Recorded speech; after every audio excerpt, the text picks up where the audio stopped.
Today, we introduce the schedule function of the Wi-Fi smart control ball valve to meet your needs for timed switching of the valve.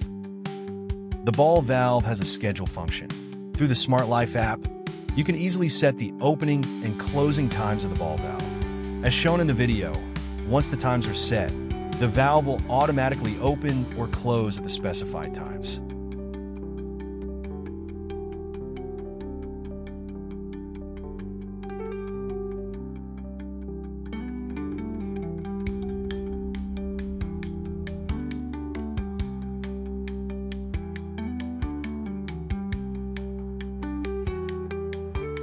The ball valve also has a very practical function, the ability to control the repeat schedule of the valve switching. For example, you can set the ball valve to open at 9 a.m. and close at 8 p.m. from Monday to Friday every week. After the settings are completed, the ball valve will open and close at the set times and dates.